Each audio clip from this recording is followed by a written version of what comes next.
এই জন্যই আল্লাহ বলে আকাশটা রাখছি খুঁটি ছাড়া, যাতে তুই দেখিস আর বুঝিস যে এটাকে যদি আমি খুঁটি ছাড়া দাঁড় করাইতে পারি, তাইলে তোকেও আমি খাড়ার উপরে নাচাইতে পারি।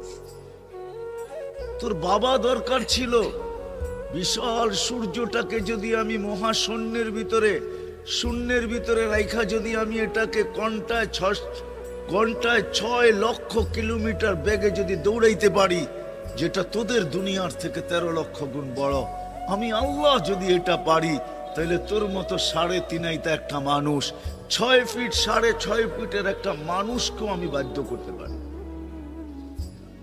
আল্লাহ বাধ্য করার হাজারো নিদর্শন আমাদের সামনে দিয়া দিছেন, কিন্তু আল্লাহ বলে তোকে আমি বাধ্য করব না, তোকে বুঝাবো।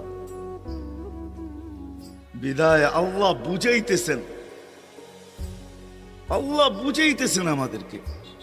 বিদায় কথা যেখানে শুরু ওইখানে আবার যেতেছি, যাতে বুঝে আসে। দুনিয়াতে যে পা রাখছে জানো যাবে না, সেই কথা মাইনা নিবে না কোনোদিন যে আমি চিরদিন এখানে থাকব। সেই কথায় বিশ্বাসী, আজ হোক কাল হোক আমাকে চলে যেতে হবে।